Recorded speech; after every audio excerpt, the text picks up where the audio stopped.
sa ating video na iba ang pangyayari tungkol sa abogado. Pwede bang panoorin natin?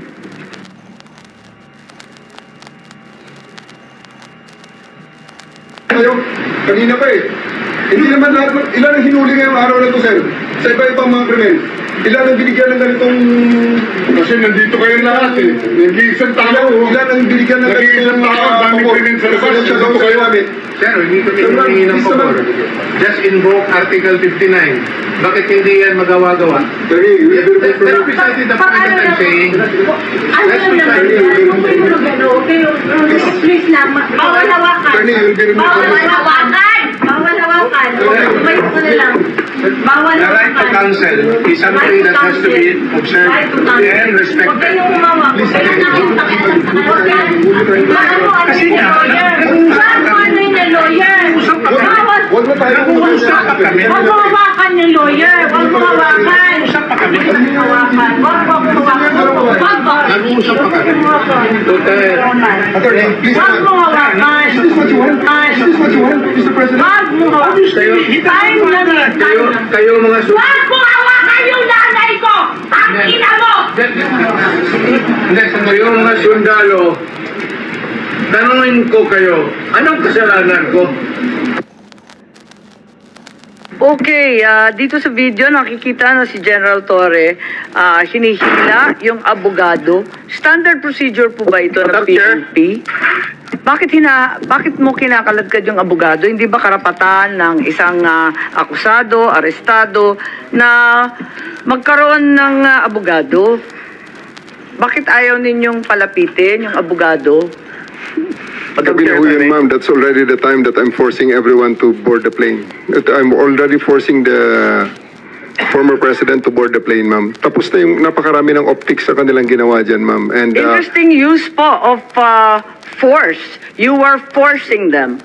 Yes, So you ma'am. admit you forced them. You I use have violence. to. I have to because they won't go with us voluntarily, ma'am. So I have tried all the lahat ng pakiusap ay Naku, ginawa General namin naman, buong sa araw. dinami-dami ng pulis, ang tanda-tanda na, may sakit pa. Sa palagay mo, masisindak pa yun, o kaya bang lumaban nun? In fairness to the president, ma'am, after I handcuffed E.S. Mijaldea and told Attorney Delgado that he's the next one to be handcuffed and boarded on the bus, the former president actually acceded and said, sige na, alis na tayo. And you saw that on video. Well, It was nakita namin, Romy. di ba, hinihila mo yung upuan.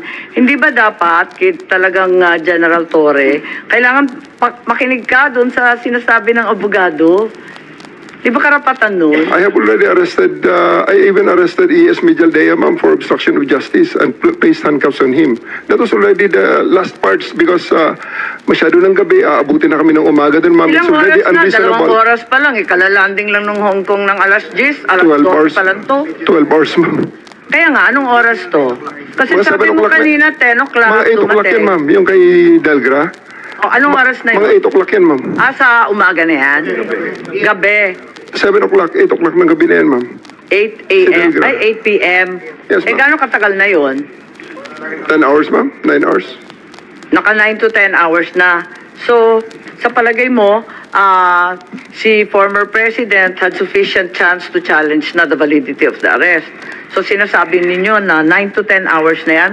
Kasi nakuha niya yung warrant nung alas 12 mahigit, hating gabi lampas, ano? Tapos, Tanghali, ma'am. Tanghali, ma'am. Niya nakuha ang okay, warrant. tapos, tumagal pa sila ng ilang oras. 11 hours. Ng 11 hours, sinasabi po ninyo. Yes, ma'am. They attended to serve the warrant at when he disembarked. They asked that it be deferred until they reached 250. Upon reaching 250, they asked for some refreshments and they cooled down.